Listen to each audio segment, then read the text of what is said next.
할렐루야, 문재긴 목사와 함께하는 큐티 시간입니다. 오늘은 잠언 15장 20절로부터 33절까지의 말씀을 보시겠습니다. 지혜로운 아들은 아비를 즐겁게 하여도 미련한 자는 어미를 업신여기느니라. 무지한 자는 미련한 것을 즐겨하여도 명철한 자는 그 길을 바르게 하느니라.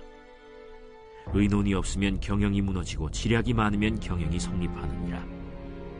사람은 그 입의 대답으로 말미암아 기쁨을 얻나니 때에 맞는 말이 얼마나 아름다우고, 지혜로운 자는 위로 향한 생명길로 말미암으므로 그 아래에 있는 수호를 떠나게 되느니라. 여호와는 교만한 자의 집을 허시며 과부의 지게를 정하시느니라. 악한 꾀는 여호와께서 미워하시나 선한 말은 정결하니라. 이익을 탐하는 자는 자기 집을 해롭게 하나 뇌물을 싫어하는 자는 살게 되느니라. 의인의 마음은 대답할 말을 깊이 생각하여도 악인의 입은 악을 쏟느니라. 여호와는 악인을 멀리하시고 의인의 기도를 들으시느니라. 눈이 밝은 것은 마음을 기쁘게 하고 좋은 기별은 뼈를 윤택하게 하느니라. 생명의 경계를 듣는 귀는 지혜로운 자 가운데에 있느니라. 훈계받기를 싫어하는 자는 자기의 영혼을 경히 여김이라. 견책을 달게 받는 자는 지식을 얻느니라. 여호와를 경외하는 것은 지혜의 훈계라. 겸손은 존귀의 길잡이니라.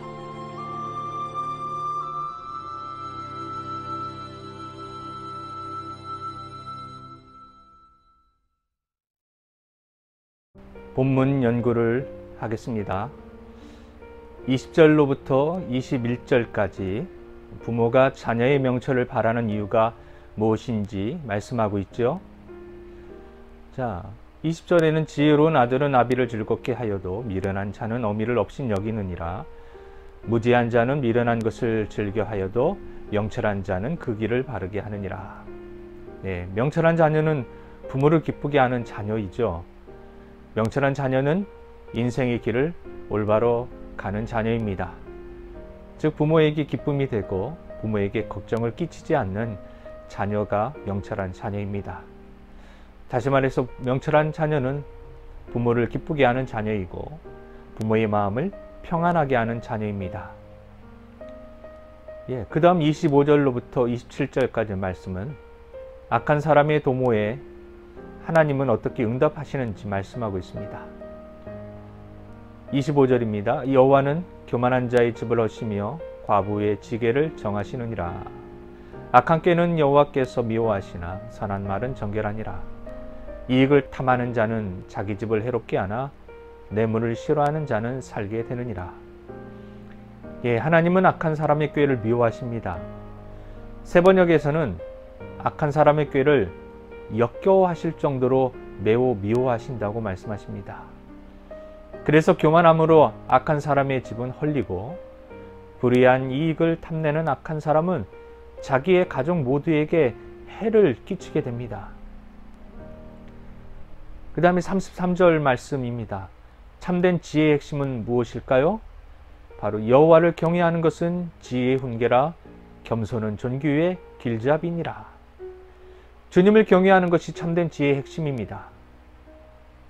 잠언이 미련하다고 책망하는 사람들은 단순히 지능이 낮거나 게으른 사람들이 아닙니다. 그들은 매우 부지런한 사람일 수도 있습니다.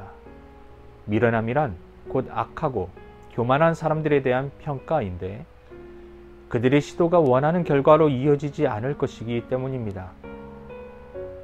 반면에 지혜는 곧 하나님과 현자들에게 귀를 기울이는 사람들에 대한 평가입니다.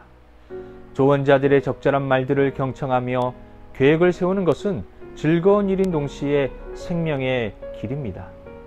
겸손하게 느는 사람은 혼자로 남지 않고 지혜로운 자들의 공동체의 일원이 될 것입니다. 거만한 자들의 악한 계획은 아무리 치밀해도 결국 뜻하는 것을 이룰 수 없는 이유는 하나님께서 약자와 의로운 자들의 편을 드시기 때문입니다. 하나님을 경외하는 것이 결국 지혜의 핵심 이유가 여기에 있습니다. 중요한 결정을 내려야 할 때 우리는 수많은 변수들을 고려합니다. 혼자만의 경험과 지식으로는 많은 것을 살필 수 없으니 도울 사람들을 모으거나 책을 읽고 검색하며 지혜를 구합니다. 하지만 성경은 이런 것만으로는 참된 지혜라고 말할 수 없다고 말합니다. 지혜는 목표를 이루는데 가장 중요한 변수를 파악하는 일이 핵심일 텐데 하나님이라는 절대적 변수를 고려하지 않는다면 모두 허사가 되는 것이죠. 잠깐은 원하는 것을 얻는 것처럼 보일 수 있지만 인생 전체 그리고 영원이라는 판별 기준에 비춰보면 큰 성공이라 말하기는 어려울 것입니다. 새로 만든 자동차가 겉모양이 멋질지라도 운전 중에 멈춘다면 그것은 실패작입니다. 하나님이 어떤 분이신지, 하나님께서 원하시는 것이 무엇인지를 겸손히 묵상하며 귀 기울이는 것은 가장 지혜로운 사람의 모습입니다. 기도하겠습니다.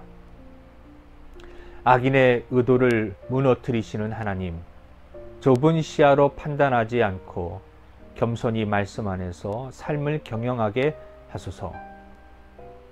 이상으로 문재길 목사와 함께하는 큐티 시간을 마치도록 하겠습니다. 감사합니다.